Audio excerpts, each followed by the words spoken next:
on offthehooksports.com, your home for real news, real opinions, and what really matters about Tennessee athletics. The Off the Hook podcast at offthehooksports.com or Facebook, YouTube, Twitter, or wherever you go for your favorite podcasts. Apple Podcasts, Spotify, Stitcher, Google Play, TuneIn, iHeart. Like, share, follow, subscribe. Off the Hook with Dave Hooker starts now. Off and running on this beautiful Tuesday, or whenever you happen to be listening. I know a lot of people go back and listen because there's not a lot of newsy stuff going on now, but we do have news today as far as Tennessee as they bounce back from losing Carnell Tate. No great surprise they didn't get Tate, but I thought Ethan Stone had a great piece about guys that could fill in for a loss like Tate. Also coming up on the program today, Kata Geta. Just because I like saying his name, from Saturday Down South. That's Irish, Amanda. So I look forward to having him on a breakdown of Jimbo Fisher's salary, and it is absolutely insane. I had no idea it was that crazy. Please set your notifications on Twitter, Facebook, Spotify, Apple, wherever you get your podcast. And we would love for you to subscribe to the YouTube channel. It's free, and there's free sneak peeks on there before we drop them at offthehooksports.com. So go to offthehooksports.com. A lot to get to. Amanda, how are you with the purple lipstick? You pulled that off much better than Ethan. That's pretty strong. I don't know. Ethan showed me last night, and he looked pretty good. It's good. But I'm doing well. How are you? I'm well. Ethan, yes or no, have you ever worn lipstick? Absolutely not. Hard no. Lies. Have you ever worn makeup at all? No, have not. Lies. Yeah. Okay. I wore lipstick once when I told my daughter that at a slumber party, it's funny when the first person falls asleep to draw all over them. I meant her friend. She drew all over me. All over you? Yeah. And then, I've done some TV work, so I had to get makeup up. It does take off about 10 years, though. It was, I was about 36 and it looked like I was about 26. I was like, there are some TV guys that just keep wearing makeup full time, which is extremely, that will just go about and they will just continue to wear their makeup from appointment to appointment. But anyway, we've got stuff to get. You've never seen that? Is it Herb Street? I'm just asking. I was talking about local, so I'm not going to get myself in trouble. Local Knoxville guys. But anyway, nevertheless, we shall move on. We've got a lot of news breaking down today. I mentioned Connor O'Gara as well. And I was talking to Chris Landry on Chalk Talk, and you can check that out on offthehooksports.com. And I said the greatest junior college player, and there's been a lot of them, that I covered personally was Alvin Kamara. Here's a guy who gets run from Alabama, goes to JUCO. You got to think he's the problem, right? And he comes to Knoxville, should have gotten the ball more, and just smiles and doesn't complain, goes on the NFL. Now, I know he's had a serious accusation lately, and we'll see how that shakes out. But point is, Chris Landry came up with a much, much better one. And I'm going to tease it a little bit. Let's just say he's a Heisman Trophy winner. And let's just say that despite the fact that he played a long, long time ago, Ethan will easily know who this is because he's a young man. He's associated with Broncos. Oh, that's a good one. I already know who we're talking about. Oh, I don't want to give anything away. Let's get what's happening today. That should have given it away. Yeah, I probably did. We're talking about OJ. Yeah. So. But Broncos is in the car and not the team. Yeah, that was good. Did you know he went to community college? I didn't know that. No, I did not know that. I didn't know anything about him until that trial, to be honest. But because I was really young. So. Yeah. That's the trial that made Larry King move from New York to L.A. Because he moved there just to cover the trial, and it went on for 2 years. So he just moved and lived there. I saw Larry King on Rodeo Drive, and that guy has a gambling problem because he's lost his rear. He has nothing going on back there. Is that why he? Oh my gosh, that was terrible. The thing I love, that was a is good that joke. why he like stayed in news for so long? But no, We're gonna get to the news. But first, my Larry King impression. He talks real quiet until he goes, "Ethan, who will fill in for Darnell Tate?" And then bam, he just yells at you, "Bob from Arkansas, you're next." But I'll talk real quiet. Craft Treats brings you an update of the news today. Full spectrum CBD treat. It contains minor cannabinoids that release the happiness in your pet. That's right. They can increase the benefits of CBD. They can take away storm anxiety, car ride anxiety. You have got to check out crafttreats.com. Crafttreats.com. They bring you Chalk Talk as well with Chris Landry. All right, guys. So let's go through some news in the day. College World Series, Ole Miss and Auburn win to advance and stay alive. Today it'll be Arkansas and Auburn at 6:00. Notre Dame versus Texas A&M at 1:00. And I did see a tweet of a picture of free water for volunteers, TEARS, trolling. Ethan, if you're going to dish it out all year long, you're going to get that. I don't think Tennessee's players care. Ben Joyce joins us tomorrow, but that's the response you're going to get. Yeah, absolutely. You have to have seen this coming if you're a Vols fan. And honestly, if you're a Vols fan, you there's not much of a retort there. You just kind of have to see it, in my opinion. Amanda, should SEC fans be rooting for SEC schools at the College World Series? I know you have something coming up. So what is your take on that? Should they root for the SEC to have success? Absolutely not. You should root for somebody outside of your conference. It just makes sense. Those are the people that are taking your recruits and then turning around and beating you with them. Like, well, what is the point in rooting for other SEC teams? It doesn't make any sense. I feel very differently. We'll get into that in depth a little bit later.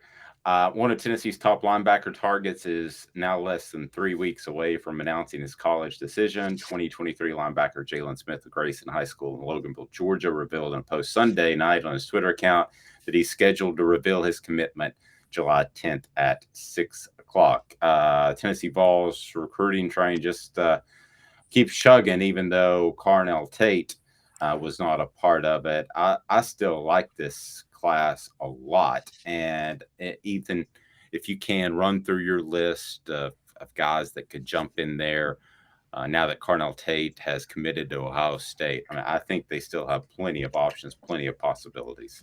Oh, definitely. I mean, you already got Nate Spillman, obviously not exactly the headliner guy you're looking for at wide receiver, but still a wide receiver in the class that you are definitely going to add to. One of the 4 people I talked about staying at IMG Academy is Devin Hyatt, son of Jalen Hyatt on the team. He seems like an obvious route, and he's been someone that Tennessee has been targeting a lot recently. You got Aiden Mizell, who we've talked about on the show before. I won't dive too much into him just because we've talked about him, but he's a Florida guy that was thought to be going to Florida that Tennessee has kind of not flipped, but been tempting recently. And then you got Aiden Williams, and I mean, there's all sorts of guys. there's all sorts of guys left, and so for Tennessee fans to say, you miss Carnell Tate and then that's the end of the world, I disagree. The sun's going to continue to shine, and when it comes down to it, Tennessee's probably going to get at least one, if not multiple, of these guys that I just listed. Agreed. I think Tennessee's fine.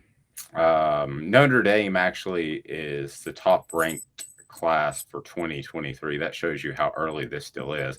Ohio State, then Georgia. Georgia's in at number 3. Now, these are updated with the running back commitment that Tennessee got over the weekend. So Tennessee now is at number 15 in the country, and they're looking ahead, and Arkansas and Georgia are above them in the SEC. So third in the SEC, 10 commitments, 1 5-star. Who's that? And then as far as the 4-stars, they've got 4 of those. So way too early to be even looking at these things, quite frankly, but those are the recruiting rankings as of now. Former or current Tennessee quarterback Hendon Hooker is working with former Vol Peyton Manning at the Manning Passing Academy this week, and it's turned into a thing. So it's something that we may cover one day. It's also very, very good for networking and the like. There are high school kids there. I don't know if there are high school prospects there, but in the end, I'm not surprised Hendon Hooker was invited. Every quarterback command has been invited from Tennessee since Peyton Manning's had the camp. Is that the thing that Johnny Manziel got kicked out of? I can't remember. I remember the story. I think it is, but I laughed so hard at that. Just FYI. I remember this. I can't remember. They have so many camps now. I can't remember. It was a Peyton Manning camp, so I don't know. Because you're sure it was Peyton Manning? Yeah. Archie Manning was the one that said something about it. It was a Peyton Manning camp. Okay, yeah, here. Johnny Manziel reveals the true story behind the Peyton Manning passing camp dismissal 5 years ago. Johnny Manziel took heat when he left the Manning Passing Academy early. Rumors or reports said Manziel was out Friday night, didn't spend the night at the camp, and then was dismissed. I could get into Johnny Manziel's excuses, but I'll let his therapist handle that. So as we continue through, Jacob Warren, our favorite, that you can also see on the Vol Report. It's actually already on YouTube. If you want to subscribe, you'll get notice of that. But it is currently out there, and Jacob Warren also happens to be on the countdown of the most important Vol. So, Ethan, where are we on that countdown? Who is coming up next? Yeah, obviously Warren was yesterday at number 16. Number 15 will be, I feel like, one that'll surprise people, but I think it makes a lot of sense, and you'll just have to wait and see. I like where you're going with 15. I like it a lot. I may have a little bit of an inside peek that I had. And former Pro Bowl NFL linebacker Bart Scott did not enjoy playing Peyton Manning. He said over the weekend while appearing on ESPN radio that he was much more difficult to prepare for than Tom Brady. This kind of gets back to our conversation yesterday, and I want to revisit that. Could you make an argument that Peyton Manning is a greater quarterback than Tom Brady? And I can make that argument.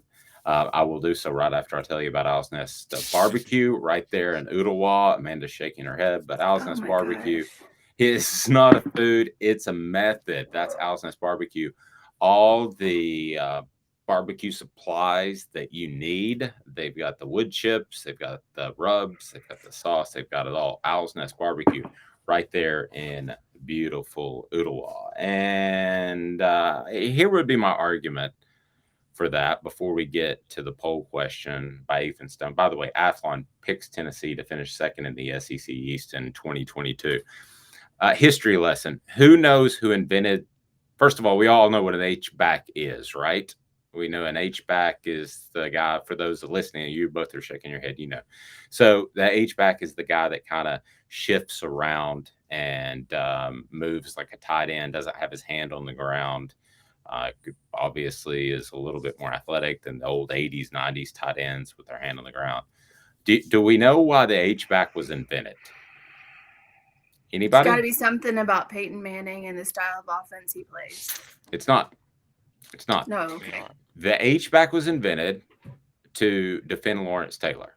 Invented by Joe Gibbs to defend Lawrence Taylor. To give help to the poor tackle because they'd line him up on either side. So the H-back could shift. There was no H-back before that.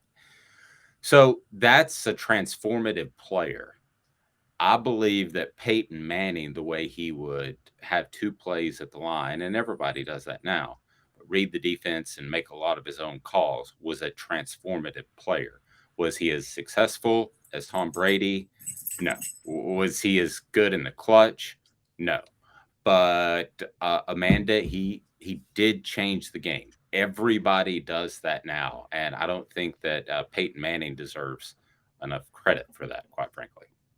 Kenny Stabler also changed the game, but that doesn't make him the greatest of all time.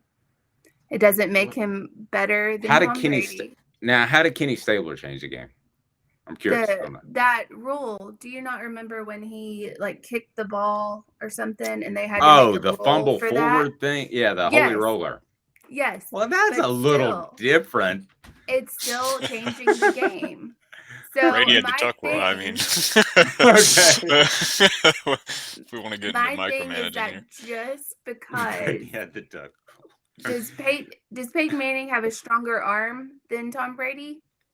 Well, not now, but yes, probably during his career.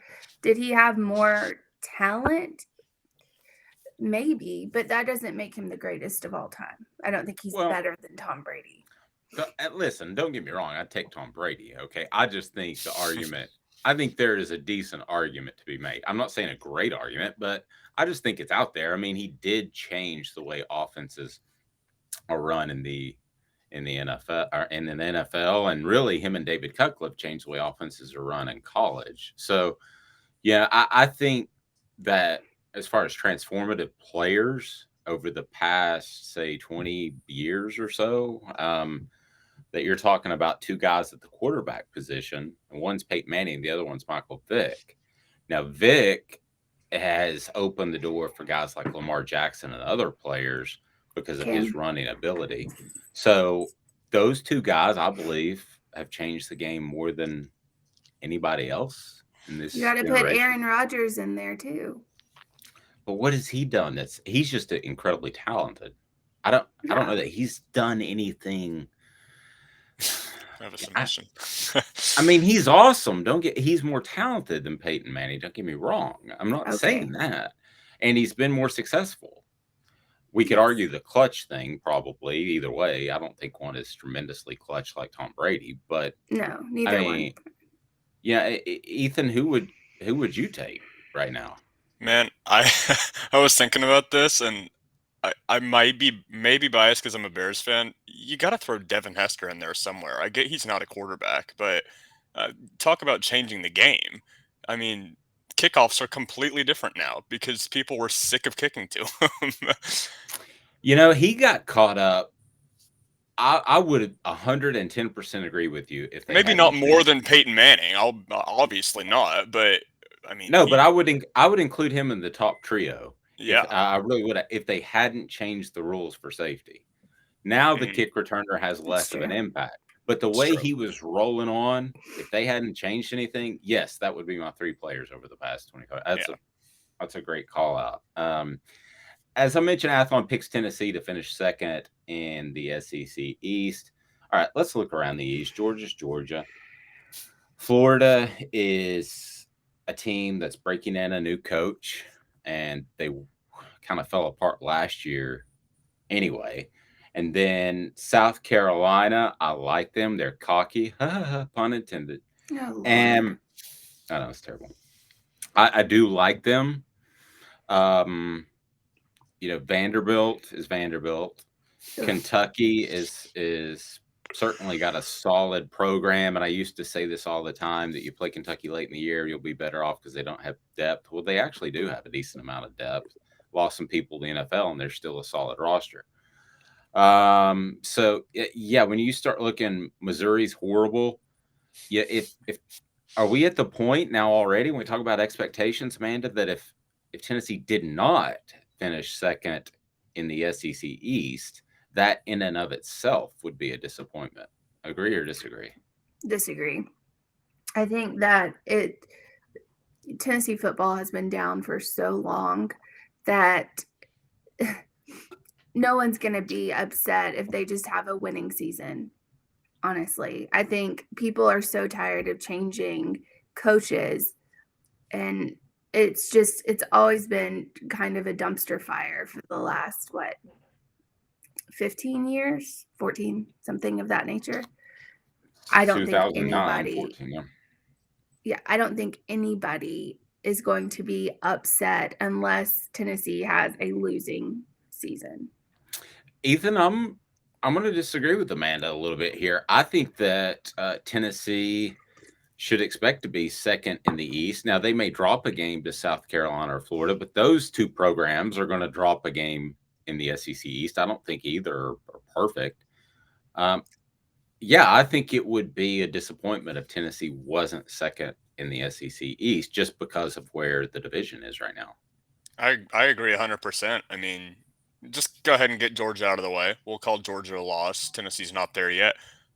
The Vols beat everybody else in the SEC East last year except for Florida, and this year Florida's down. So, I mean, unless Tennessee's taking a step back, they should theoretically win all those games in the East. And then, obviously the SEC West games have something to do with that. But if they're beating the South Carolinas, the Kentuckys, they're really going to contend with them. They should have no problem with it. Now, it could be a 2016 situation where things just kind of end up going the Vols' way and they miss out by one game. But I see no way that you don't beat one of, South Carolina, Kentucky, Missouri, Vandy. I mean, just running through them, Florida even. If Tennessee loses any of those games except for maybe Kentucky, then I think there's a problem. I agree. The Vols, I think, are the second best team in the SEC East. I think right now. So if they don't live up to, and I think it's fairly significant, especially with. I'd say Kentucky's the only team that can get close, but I would agree. I would say they're second. I would agree with that, but I would. At the end of the day, I thought about this a lot in my swing game column that you can still find on offthehooksports.com. At the end of the day, I would take Hooker over Levis when it comes to quarterback. Yeah. I just, and I know they don't play each other, and wins and losses tied to quarterbacks is stupid, but don't get me started. So anyway, poll question today brought to you by Zool Beer Company, and I'll tell you more about that. But what was our poll question yesterday that we settled on? It's kind of a frantic Monday, so to speak. So what was our poll question yesterday, and where did we sit? Yeah, let me pull it up right now. I remember it kind of came out of nowhere. It was is the Peyton Manning curse real or are curses fake? And I'm pulling up now to see what this has to be a no. Yeah, what the things were. What do you guys think? I'll give you one last chance. It was 50-50. It was 50-50 when I saw it. No, that was when she saw it yesterday. Yeah. Okay, I was going right now 70. It is not. There is a winner right now, but I was going to go 75% no. It is 54% yes. Oh my gosh. Yeah. Oh my god. I had a feeling that would be. I actually thought it was going to be higher for yes, to be honest with you. I mean, obviously I voted no, but I thought it was going to be higher for yes. Please set your notifications on Twitter, Facebook, Spotify, Apple, wherever, and subscribe to YouTube for sneak peeks. A man of that poll question. And we're going to come up with a new one for today. I've got an idea, but this is Ethan's department, so I'm going to let him handle this. But Amanda, Sewell Beer Company, we're talking about the type of brewery that is going to win awards and already have done so that are worldwide. Tell us about Sewell Beer. Amazing brewery. If you haven't checked us out, please do so. We're located on East 5th. We've been open for just over a year and a half, and we won the gold medal in the World Beer Cup for the best hazy IPA. So it's a pretty big accomplishment. All right, poll question today, Ethan. Yep. So this one, I've been very interested in this one for like a while, but I haven't. That sets the bar so high. No, this one is. If I adjust it, I'm going to feel bad. You don't have to feel bad. I get over things quickly. Don't worry. I think you'll like it. So I was asking a friend the other day, when you're watching football on TV, or I guess live too, which position group or where do you watch before the snap? And you would think it's obvious. You would think it's like defensive end or linebacker, but a lot of people go either offensive lineman or quarterback. Like some people just watch the ball, or some people watch the quarterback to see the signals, or like. Don't 90% of the people watch the ball? I mean, you would. I watch the linebackers personally. What do you? So. I watch the fronts. Yeah, I watch the fronts. Generally the ball tends to show up in the peripheral, and then I know to look for it. So if it's a passing play, I mean, obviously I know where the ball is going. If it's a running play, this guy joins us now. He's the best. Connor Agata. just because I love saying his name. Look at him styling with. He's got the beard going. Mine's all white now, Connor, and you've got the hat rocking. Man, you're a superstar. Thanks for joining us, buddy. Appreciate you having me, man. Yeah, I've got a little bit of the gray coming in with the beard. Ooh. That's been an adjustment, but you know what? I'm in my early 30s now. It comes with the territory. I'm leaning into the gray. As long as I got a full head of hair, we're good. So yeah, I'll take it. This is the old Saturday Tradition hat, actually, our Big Ten site. Cool. Yeah, we had these hats back in like 2015. I think we came out with them. So yeah, it's every once in a while I'll be like, oh, I'll get some that's like, what's that logo? Looks like a Michigan logo. It's like, yeah, it's kind of Michigan colors, but it's it's on brand for our company. Connor O'Gara joins us now, and he is with Saturday Down South, and he got me thinking about Jimbo Fisher with a column he wrote. I'm curious though. Let's have you take part in the poll question. So we're throwing that out there. When you watch football, what are you gravitating towards more so than the ball, so to speak? I wish I could say I'm one of those people that watches the linemen in the trenches. I actually try and will highlight an individual player. If a Will Anderson is lined up or something like that, I want to see how he's beating his guy off the ball. But that's a little bit of a different spot because he lines up in that jack linebacker position, so he kind of stands out to begin with. Like there's nobody else in the field that's really kind of like lined up the way that he is. I kind of like to see if a receiver is getting press coverage or something like that. If there's like a really good receiver, if he's getting, a 6-7 yard cushion, I think that's interesting. But for the most part, I mean, I'll be honest, I'm watching formation. I'm kind of watching what a team is trying to do. And my eyes are mostly glued to the ball. I'm trying to train myself to look elsewhere because the smartest football people do. But admittedly, yeah, my eye is always glued to the ball. Well, you are a smart football person. There's no question about it. I question the intelligence level of Texas A&M and the amount of money that they're doling out to Jimbo Fisher. Hey, listen, I get it. I mean, national championship winning coach, get him to come over. You got plenty of money at A&M, but good gracious, some of the numbers you threw out were absolutely bizarro. Talk about digging into that contract. It's crazy. I think we're kind of numb to this. I really do. Because I think last year when all these guaranteed 10-year deals start coming out, I think we all just said, this is the way that college football works. But I wanted to write this. I wrote this out a couple of weeks ago because my buddy Feinbaum went on with Pat Smith and Jocks and said, why isn't there more pressure on Jimbo Fisher to be fired? I'm like, because if they wanted to fire him after this year, they'd have to pay $86 million. So he's not getting fired. All right. He's not getting 4 times the biggest recorded buyout ever in college football history. Okay. That's not happening. Do we know who is the biggest? You said 4 times. I think Gus is still considered the biggest at $21.5 million. It's either Gus or Tom Herman, one of those two. It's either Gus, Tom Herman, or a former Vol, because they pay off everybody. Not even Tennessee is reaching into the pockets like that, though. Not even Tennessee. I mean, A&M, I feel like would be a good candidate to pay a steep buyout, but like just consider this. So everybody that's saying that, Jimbo's got pressure going into this year, or even next year or whatever, I think 2 things can be true at the same time. I think A&M has a legitimate championship window in 2023 and 2024.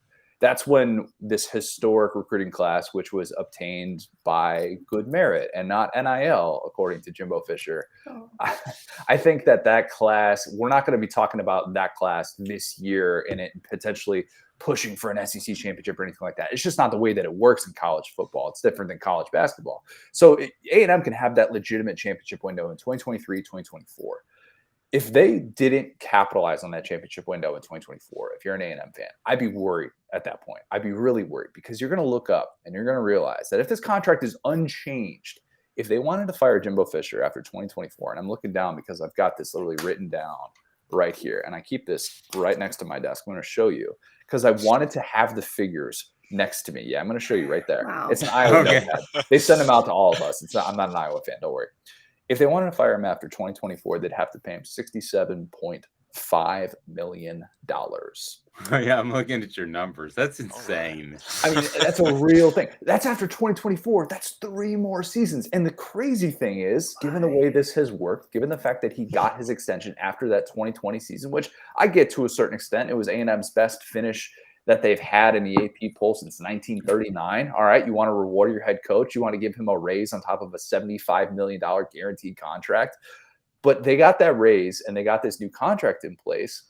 If he has another big time year, they're going to probably give him another extension and another raise off of a contract that's already totally insane. So yeah, it's kind of baffling to look at some of these numbers, but they're banking on him being a coach who retires at Texas A&M. As Jimbo Fisher likes to remind us, he's got ranches, not just a ranch. He's got ranches in College Station, and that's why he wasn't leaving for LSU last year. Amanda, I want you to jump in here first. I do want to tell all the Texas A&M listeners out there, the good news is after 2030, you only owe Jimbo Fisher $9.9 million if you fire him. So there's that. I mean, that's 2030. So fire away, Amanda. Do you think that they did this because they were scared that he was going to go somewhere else, or that somebody had a chance to get him? I think there's some of that. I think it's just hubris. I mean, I think what so many of these deals come down to is, that partially that fear, but also this position where they're not paying that money, right? They have essentially guaranteed that they're not even going to have that decision to make. It's not like that buyout is $30 million next year and they're going to scratch their heads and go, maybe after year 5 we should pay that. I almost think they made that deal, which he's represented by Jimmy Sexton. We typically know how these things work with Jimmy Sexton.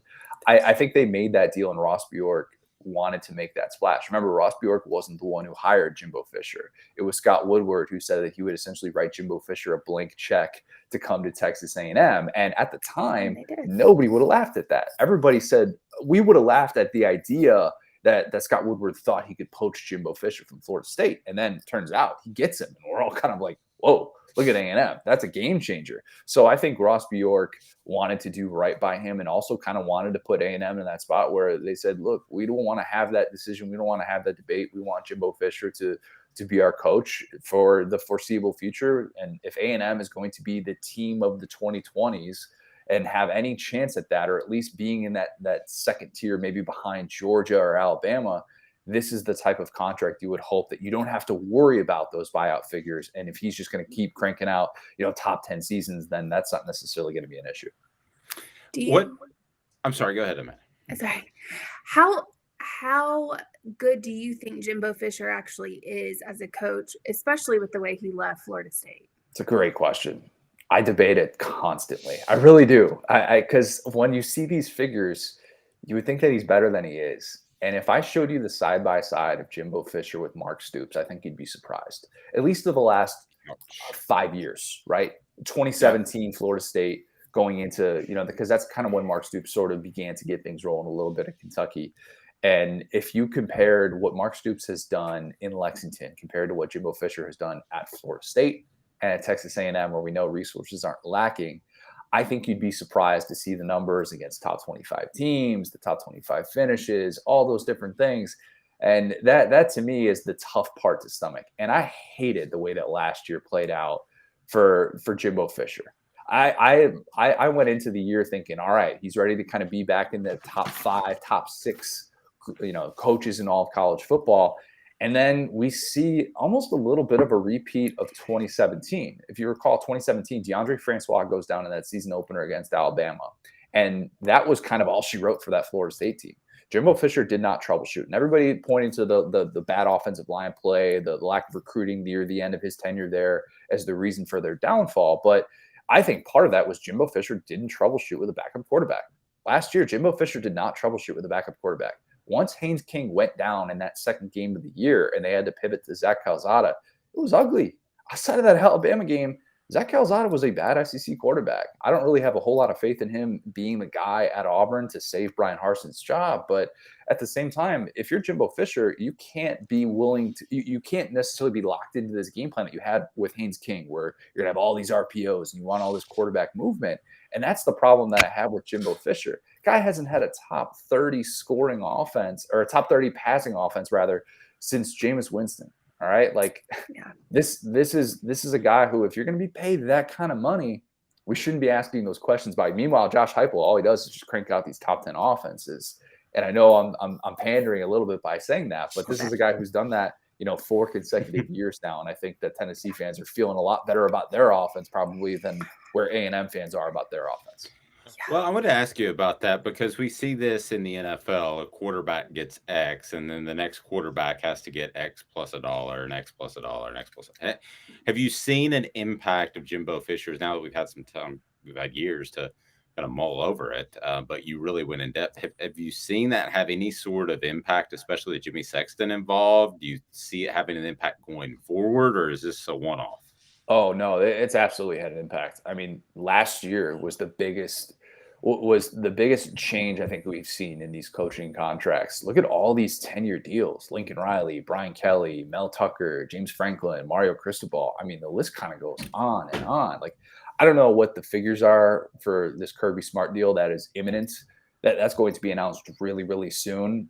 Just book it for 10 years guaranteed money. Like that's happening. And I think that Jimbo Fisher kind of set the market. And because Jimbo Fisher hasn't been this guy who has been, winning national championships or even getting to New Year's Six Bowls every single year, I think a lot of these coaches looked around and said, why am I not getting that money? If they're willing to put that kind of investment into Jimbo Fisher, I mean, surely I feel like I'm worth it. And not to take away anything from what Mel Tucker has been able to do, because there's no way I would have predicted him to go to a New Year's Six Bowl in year 2 at Michigan State. I still think that he has a lot to prove as a head coach. And so now Jimbo Fisher has set the market in a way that I'm sure there are a lot of athletic directors looking around going, man, so basically any coach that's good, I have to give a 10-year guaranteed contract to. And when you kind of lay out some of these numbers, you realize, man, like that is really, really daunting. Yeah. It's rough. I had a question. Do you think in the SEC East, I feel like everyone knows that Georgia's on top. Would you say Tennessee is second? Would you say Kentucky, kind of, maybe South Carolina and Shane Beamer have like what it takes to, I guess, battle them for second place? Tennessee's my pick to finish second in the East. And I do crystal ball. I do a crystal ball series where I pick every single game that an SEC team plays this year. That comes out in August on SaturdayDownSouth.com. But I will have Tennessee as my number 2 team in the East, barring an injury to Hendon Hooker or Cedric Tillman or something like that.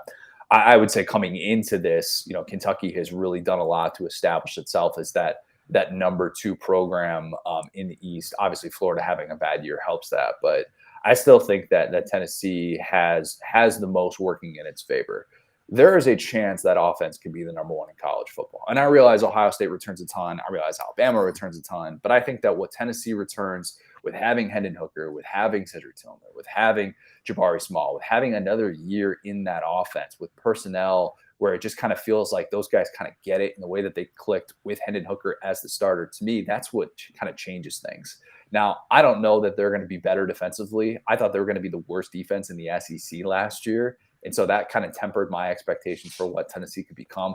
They're probably not going to be very good defensively this year. I have a lot of questions about that. I think, losing Butler, losing Taylor, losing all these guys that, in my opinion, were so valuable to that team in kind of this transition year, I think could really be costly for them and for Tim Banks. But I still think that from an offensive standpoint, they could have vibes of, Ole Miss. That's the comp that I continue to make. And I realize there are similarities because of the Levy offense and the Heupel offense, but I just think not necessarily going to play a whole lot of complementary football. They're going to be able to score points, but there might be a game or two in which they hit 40 and they lose.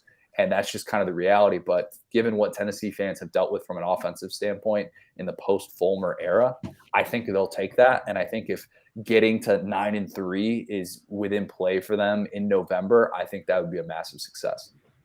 I'm going to assume you're a Bear. I was going to say I'm going to assume you're a Bears fan because I see the helmet in the back. I am as well. I don't know if you can see Walter up there. But kind of keeping on Tennessee, do you think Valus is going to do well for the Bears? And I guess, do you think there's a lot of other Vols that are going to, I guess, succeed in the NFL this season? Man, he better, because I'm so sick of hearing about Packer fans giving the Bears crap for taking a guy who's, 25 years old early in the draft. I mean, I'm so sick of hearing about that. I cannot wait for him to have his first big play in that offense and to catch, a 90-yard pass from Justin Fields, just so that I can rub it in Packer fans' faces. I really hope that happens, but given the speed and the playmaking ability, I'm optimistic. But I'm also at the point now with my Bears fandom where I've told myself, if Justin Fields doesn't work out, I think I might just have to find a new team. I really do. Oh, that would be so depressing. And you can't really do that in college, but in the NFL, I think it's a little bit easier to switch. I might just start rooting for individual players or something because, man, life as a Bears fan it's just pain. It's just pain and misery. I try telling people that all the time. Anyone that isn't a Bears fan, you just do not understand. It is just constant pain and misery, as Connor said. Trubisky. That's a swear. We don't say that. Yeah. Enough said. That's the C word. Any Bears quarterback of all time, except for Jim McMahon. How about that? That's my guy. I got Jim McMahon's book sitting right behind me here. The Jim McMahon Autobiography, which he wrote right after the Bears. Connor, right after the 85 Bears. Can I give you a little insight? He didn't write that. Oh, I know. It's considered an autobiography, but the amazing thing about that book, because I read it like a year and a half ago. I'm actually working on a little project with somebody where I want to kind of follow a similar tone. You feel like every single thing that comes out is like something that Jim McMahon would absolutely say. And in the way that those things work, obviously, he's just sitting down, for hours on end telling his story. And I can't remember. I don't think it was Dan Pompei. I can't remember who wrote it, but it was one of those books that was just like went after the front office and, the Hallis family and all these different things. You're just like, guys, scorched earth after he just won a Super Bowl. That's how bad the Bears management was and still is. Awful. Yeah, another really good one, if you go way back, is the Dallas Cowboys book that is behind me somewhere. I can't remember the name of it, but if it's well presented, I can read about anybody. So yeah, I'll certainly check that out. Connor, keep up the great work at Saturday Down South. We appreciate the time, and hopefully we can talk to you soon. Maybe we'll even see you in Atlanta or Birmingham or wherever in the heck they're holding this thing nowadays. Atlanta, I think. We got to get to Nashville. That's the goal. Nashville soon. Not that I hate Atlanta or anything, but Atlanta's great. But yeah, let's get it to Nashville soon. Yeah, well, I'll see you wherever.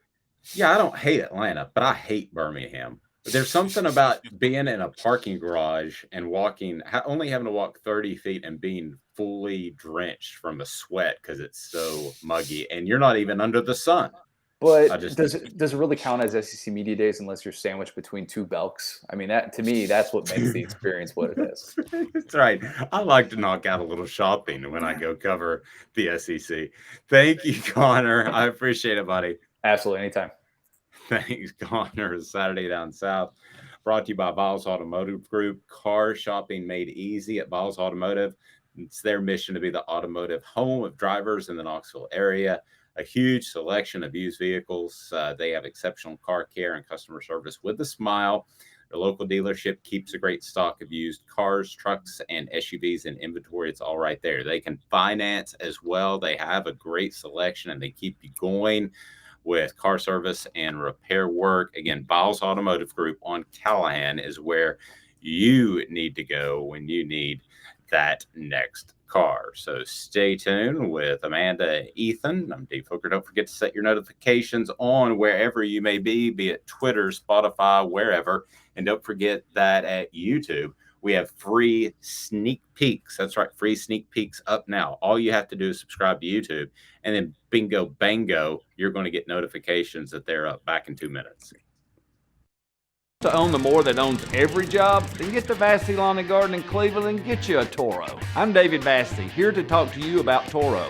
With a Toro Zero Turn, you'll get more out of every minute and you'll reach the finish line faster. At Vassy's, we like to say, no matter if you're mowing 3 acres a week or 11 lawns a day, homeowners and business owners alike find confidence in equipment they can trust from top to bottom. Vassy Lawn and Garden, Highway 60 North in Cleveland. Man alive, it's worth the drive.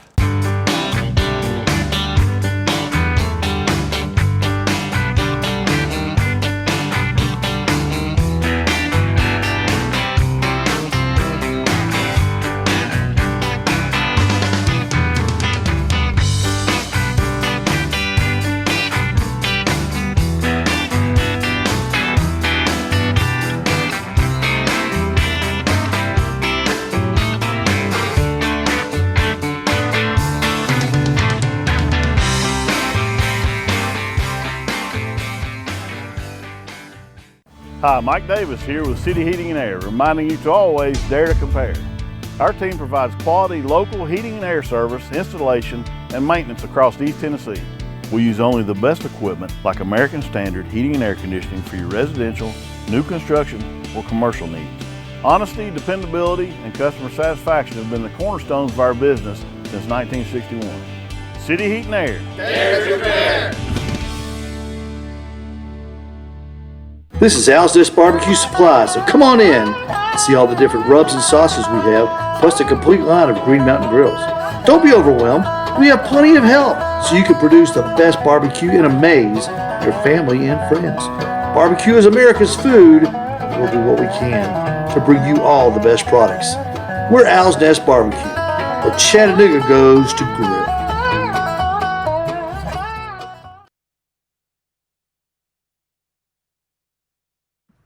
Man, I tell you, if you are watching that last commercial, makes me want ribs in the morning, and makes me want a Green Mountain Grill as well. You got me hooked, Steve Ray. Also, right there next to Al's Nest Barbecue, they have Midnight Oil right there in Ooltewah. They can take care of all your care needs. A proud Michelin distributor, and I tell you what, you need to have your service done right there. It is absolutely phenomenal. So we went with what poll question at the end of the day, Ethan? Where did we go? We went with the when you watch football, what position do you watch prior to the snap? Wide receiver. Wide receiver. Okay. Every time to see if there's blown coverage. Every time I look at the wide receiver. I hadn't heard that one very much, but that's interesting. I watch it every time. So what are our choices? So I'd put linebacker, edge, quarterback, and then other for people to comment because there's just too many to list in four. But I've heard everything. I've heard running backs looking just for motion stuff, not even watching anybody really, just kind of fixating on everything and watching for motion. I've seen some people just watch the ball, just watch the ball, watch it snap, and just follow it that way. I wouldn't do that personally, but there's plenty of options to choose from. Especially when Lane Kiffin was like the offensive coordinator at Alabama, I would always watch the wide receivers just because I could see Kiffin on the sidelines get excited and throw up a touchdown before the touchdown even happened, just based on busted coverage. I just like watching the wide receivers. I think it's crazy to watch the routes that they run. Just it looks like quarterback has taken an early lead, less than 30 minutes in. Gotcha. We have we're talking recruiting, the latest on Tennessee football recruiting coming up, and it's brought to you by Big Orange Phillies. Big Orange Phillies has the quick bite, so if you're listening during lunch, you can get something cold for the fridge or order hot food from the counter. It's awesome. Fresh ingredients. Casual does not mean stale at all. Stay a while. They're right there in the middle of beautiful halls on Maynardville Pike. Big Orange Phillies. Again, Big Orange Phillies, a great community. They're on Facebook.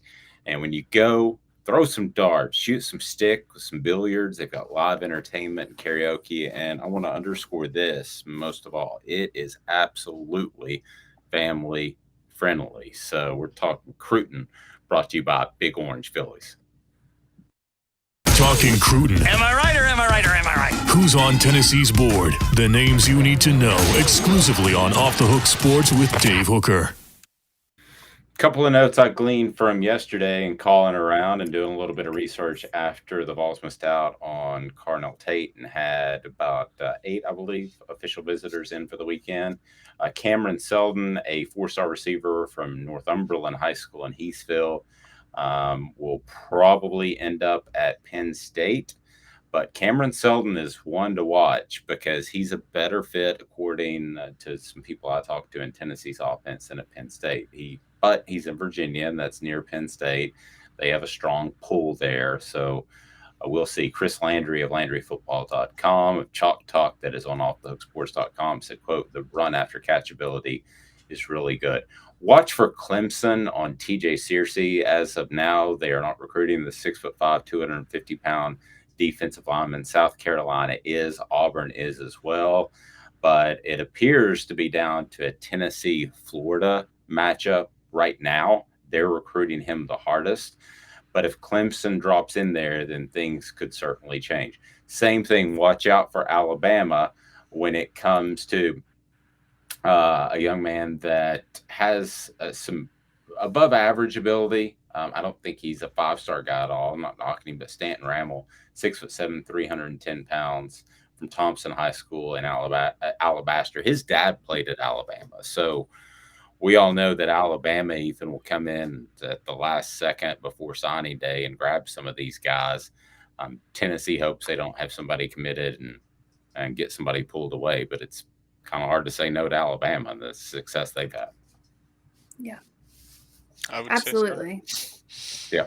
So that's a quick update on Cruton. And I was talking to Chris Landry yesterday about a number of things, recruiting and more and that sort of thing. And then he kind of came out of left field when we were talking about best junior college players. So here's that clip. Again, you can find all this on offthehooksports.com and our YouTube channel. Just go to Off the Hook Sports. But here's Chris Landry on the best junior college player that he's ever seen, who happened to, I don't know, be involved in a double murder case. We're talking about O.J. Simpson.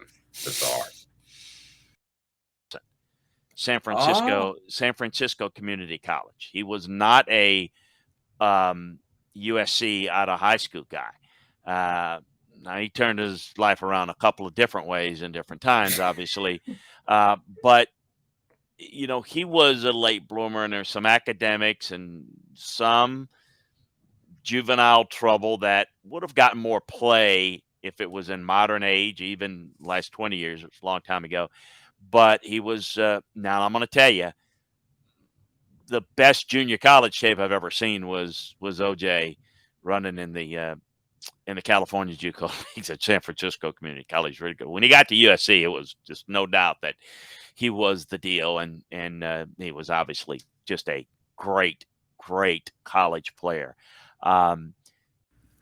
So sorry, there was a little bit of an audio issue there, but I think people sometimes forget that O.J. Simpson is one of the top 5 running backs easily in the history of football.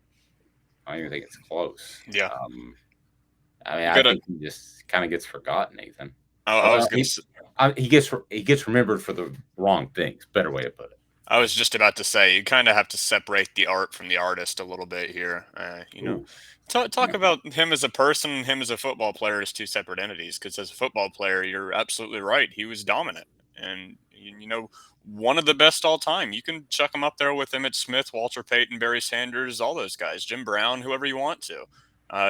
You definitely could play the game. Now, obviously, there are other things that he'll be remembered for. That's just how life is. Yeah, that is true. Amanda, I would struggle to come up with 5 running backs that are better than O.J. Simpson. I don't think you can. I mean, I really don't think you can. Derrick Henry. No, I'm kidding. I mean, well, you never know.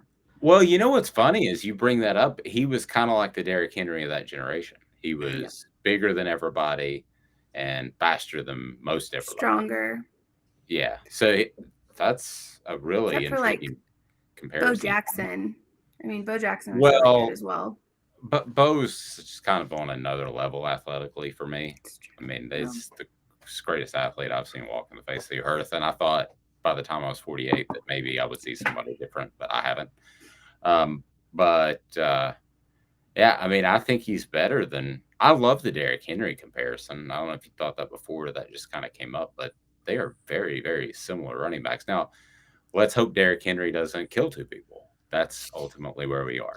Yeah. Allegedly. I'm don't even know if we can put a retroactive allegedly. I'm kidding. I'm kidding. I feel pretty certain he did it. By the way, his tweets that came out every once in a while, like inspirational top tweets, he's very troubling. Something else. Yeah, he's something else. The Twitter videos that would go on for like 2 minutes. Hey guys, OJ here. Did he write that book, or did they stop it? Did Nicole's family stop it? They stopped. Okay, if I killed them, this is how I would do it, kind of thing. Like, really, dude? Sociopathic behavior. Yeah. Oh, yeah. It's even worse than you think. You start to watch some of those documentaries, and he was in trouble from day one. And it is a classic example of how you have a player and a person that gets special treatment because he's a great football player, and then he thinks he can get away with everything. Always. And O.J. Simpson, he thought he would get away with the alleged double murders, and he did. He thought he'd get away with the stealing his own clothes back, which seems kind of weird. And he did not. Yeah, he did not get away with that. He got not get away with that. A lot of years. But he just, sociopathic's a good way to put that. Bassey Lawn and Garden, go to Bassey Lawn and Garden in Cleveland, open 6 days a week year round. They are awesome. 0% APR for up to 48 months and 3.99% for 60 months on the spot financing. So stop in today. That's Bassey Lawn and Garden. Again, Bassey Lawn and Garden. They got Toro. Count on it. So, Ethan, what do we got coming up on the site today? All kinds of good stuff. We're going to have Amanda's breakdown of why you should not root for other SEC teams, which I respectfully disagree with. But the countdown continues. The most important Vols coming up. I saw on Twitter where Jacob liked where he landed. And Cooper, we talked to him about he was okay where he landed. So if you wanna tease it, he was okay with it. I don't think he was 100% pleased. But if you want to tease this forward, what have we got coming up today? Yeah, we've obviously got that, and then we'll just have anything breaking news. I might write something on Jalen Smith, obviously Tennessee's 3-star fringe 4-star guy, setting a commitment date, and then we'll have something on Zach Joyce in the coming days. We'll have something on Tennessee's opponents for this upcoming season and the upcoming days as well.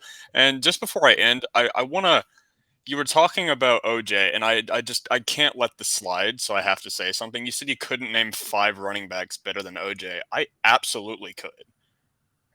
Okay, who? Walter Peyton, Jim Brown, Emmitt Smith, Barry Sanders, Marshall Faulk. And I could chuck Adrian Peterson in there as well. I wouldn't go Emmitt. No, Bo Jackson? And I'm a Cowboys fan. I mean, maybe even Bo Jackson, too. Yeah, let's just chuck him in there. Well, I don't know. You have to have a longer. I mean, he had like a I'm not sure I'd put Bo actually, but okay, I would definitely put the 5 guys I named. Maybe even Gale Sayers. Eddie George. Gale Sayers again hurt. I thought of him while we were passing this over. I would have him perhaps in front. I would not have him as Smith. Marshall Faulk is different.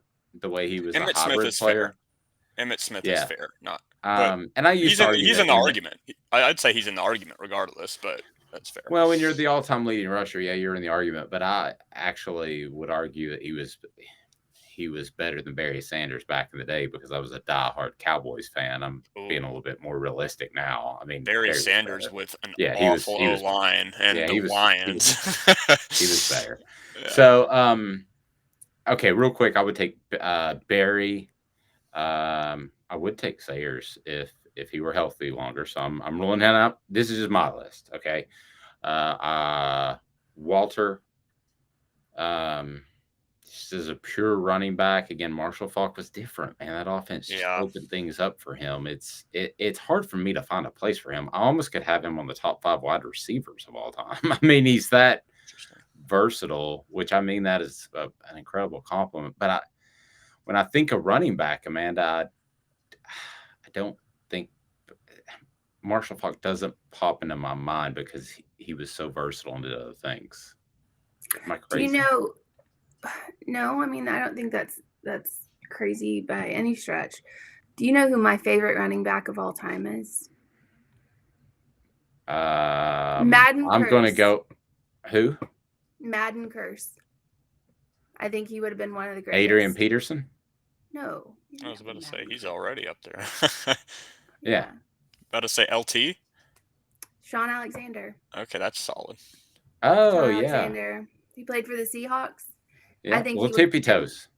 Yes, I think he would have been up there with the greatest if he didn't get hurt. I knew a guy that covered him one time in recruiting to the point that he would, on family trips. Sean's from Kentucky, right? Yeah, I'm pretty sure. I'm not sure where he's from. But anyway, wherever the family trip was, it would somehow meander to Sean's house, and he would just leave his family in the car, and he would go in and interview Sean. Solid. Super weird. All right. And you know Can't you are. even bring the kids in there? Like, no, that Okay. would be unprofessional. Thank you, City Heat and Air. If you have any sort of HVAC issues, go with dependable City Heat and Air. They've been doing it for over 50 years. They're not some fly-by-night group. Again, set your notifications on. Subscribe to YouTube. Get more Off the Hook Sports. For Amanda, Ethan, I'm Dave Hooker. This has been a presentation of Off the Hook Sports.